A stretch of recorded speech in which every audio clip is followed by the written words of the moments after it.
Good morning, good afternoon, good evening. My name is Boom Yeti. This game is Element Fission, and today we will be covering the Heavy Metal Dungeon. So, if that's something that interests you, sit back, grab something to drink, relax, enjoy. Without any further ado, let's jump straight into the evolution of heavy metal. There are two primary methods that people tend to use when trying to defeat this dungeon.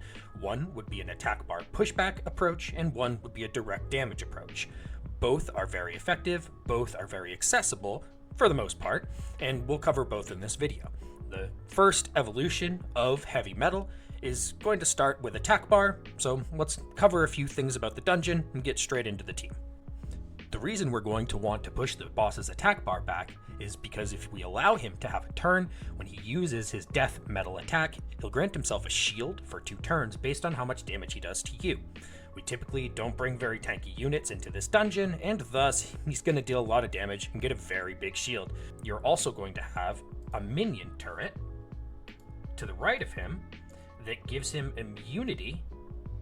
Here it is. Trick of immunity. Remove all debuffs on the boss and grant the immunity for 3 turns. That immunity, once it hits the boss, is going to stop you from pushing his attack bar back, from breaking his defense, from doing all the things that we need to do to a boss to avoid it destroying our team. And thus, if you let it move, it's probably going to be a bad run again. Our methods of defeating the boss are going to both eliminate the necessity of worrying about the immunity, as well as deal with issues if we do get resisted or have an unexpected occurrence happen during the run. For attack bar pushback, it's pretty straightforward. The 4 units that you see, the gunslinger, the archer, the popo, the giant, you can get all of these through direct free means, and this team is capable of clearing this dungeon, as you see directly beside me, all on its own. Doesn't even need a 5th unit, okay? You might need to put a little bit better gear on it to make it run with just the 4 of them, but with not crazy OP gear, it can do it with maybe a few weeks of investment into Boxing Club, just some speed and some accuracy. It takes a while, a couple minutes at least, 3 minutes, something like that, but it works. And, once you start lapping the boss in the right side tower with this method, you do whatever you want. You could add luck, you could do whatever, right? And, expound upon the team. So as you can see, there's that option.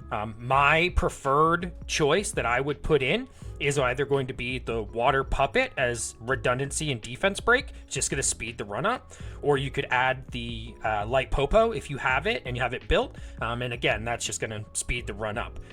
You have everything you need. You have AoE slow, you have defense break, you have everything you need with the 4-man team. And so you just choose whatever you want to throw in there. There's some options up above me here. I personally ran this team for quite some time until I pulled the water sorcerer, and then I moved over to a direct damage comp when I no longer really needed to do attack bar pushback comps.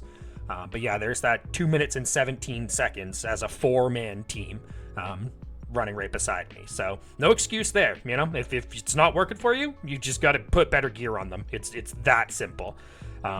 You could get away with your giant and your gunslinger being 5 stars technically. Again, it's going to slow the run down. You don't really get hit very much throughout this run. You're, for the most part, CCing everybody and pushing them all back as long as you're fast enough. I would recommend going ahead and, taking those to 6. They're a core part of multiple teams, so it's worth it. If you're wondering why this works real quick, let's go over it. The gunslinger's 3rd skill makes it so that every time he crits, he gives 15% attack bar to the entire team, causing us to take more turns than the enemy. We've got the fire sharpshooter doing a lot of damage, teaming up with the team. So she's teaming up with the gunslinger, giving us even more attack bar when she chooses him. 3rd skill does a ton of damage and pushes the enemy's attack bar back randomly with 3 hits. It could all go into the boss. It might go into the left tower, might go into the right tower. It's nothing we could control, but it is extra attack bar pushback. The fire popo, skill 3, is going to be always pushing the attack bar back 30% as long as you have a decent amount of accuracy. And it's going to be giving an AoE slow to the boss in the right side tower, causing them to no longer really be that big of a threat as long as you're fast enough. And then the giant is going to give another big chunk, 50% attack bar pushback. And importantly, it's going to give us speed buff. So we have speed buff, they have speed down. We have 3 different sources of attack bar pushback and a source of attack bar gain. Technically 2 if you count the skill 2 of the Sharpshooter. So those 4 units in combination are the team. You get the 4-star for free by completing B8. If you struggle getting through B8, you have not farmed enough Boxer, don't really worry too much about it, guys. Go back to Boxer, just get a few more decent 5-star gears, put them on this team, get them all 6-star, and it will work. This is your first team. Add luck, add whatever you want. Put a Wisp in there if you want as the 5th unit and just stack it full of luck and make it really slow so it doesn't move very often. That's fine too. Put the Wisp out in front. I think a couple of them have defense break on their skill. So you can always, stack the Wisp with accuracy. Who cares, right? But whatever that is that you end up doing with the team, it will work. All right, cool. Moving on from this to direct damage comp, the next evolution of heavy metal. Once you've built your attack bar pushback team, it's successfully able to destroy the boss with no failing.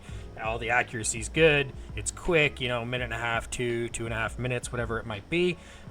You want to go faster? Your next step is to figure out how many popos do you have, okay? If you got 1 popo, stick it in with your attack bar 4-man comp, pushback comp, and it's just going to be better, right? It's going to be faster. If you got 2 popos, now you can start thinking about wave clear. As you can see over here beside me, no, wrong way, over here beside me, there we go. This is a 3-man, 3-popo team, and it comes with a caveat, which is, I think, maybe the most important part of this entire evolution, and that is that once you get under a minute, it's really going to be down to your machine that you're running the game on.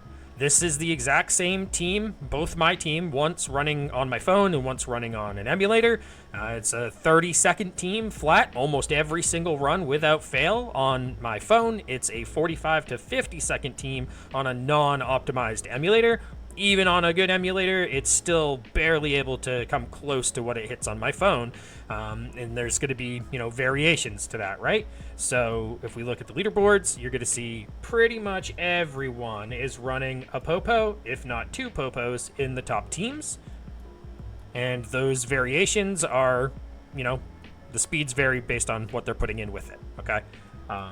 So this is the way that you go fast, right? You determine how many light popos you have, and you go. As far as clearing the waves, my recommendation would be not free-to-play option, obviously. It would be the Water Sorcerer. I see a lot of people that don't have her use the Water Wisp Catcher. I was blessed enough to pull it quick, the Sorcerer, so I didn't build the Wisp Catcher, so I can't show it to you. But I do see plenty of replays.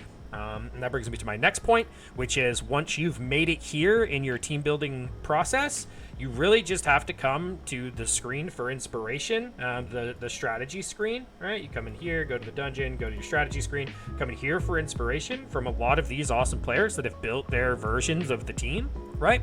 And then kind of build out whatever you've got. And that likens back to the previous comp where you build your core, and then as you pull more monsters, you build into that core whatever cool, fun units you want to use. Could be more luck, it could be faster runs, whatever that looks like, right?